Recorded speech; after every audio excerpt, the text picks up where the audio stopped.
ជំរាបសួរពុកម៉ែបងប្អូនទាំងអស់គ្នាបាទថ្ងៃនេះដែរជួបជាមួយខ្ញុំបាទ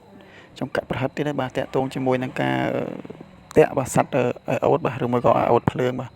ហើយចំពោះវីដេអូនេះដែរគឺខ្ញុំអរគុណច្រើនចំពោះការតាមដានដល់ទីបញ្ចប់បាទហើយវីដេអូនេះមើលរបស់ខ្ញុំដល់ទីបញ្ចប់ទៅបងប្អូននឹងបង្កើននូវចំណេះដឹងឬមួយក៏ចេះធ្វើទាំងអស់គ្នាបាទហើយរបៀបនៃការតាក់នេះដែរគឺខ្ញុំមានជាលក្ខណៈអន្ទាក់កងបាទ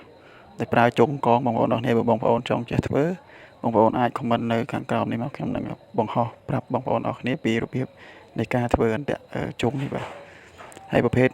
ជង្គនេះដែរគឺជាជង្គប្រភេទជាដាក់ដៃបងប្អូនអរគ្នាហើយខ្ញុំប្រើជង្គនេះប្រហែលជាខ្ទង់3 4ប្រឡោះហ្នឹងហើយបងប្អូនអរគ្នាអញ្ចឹងបងប្អូន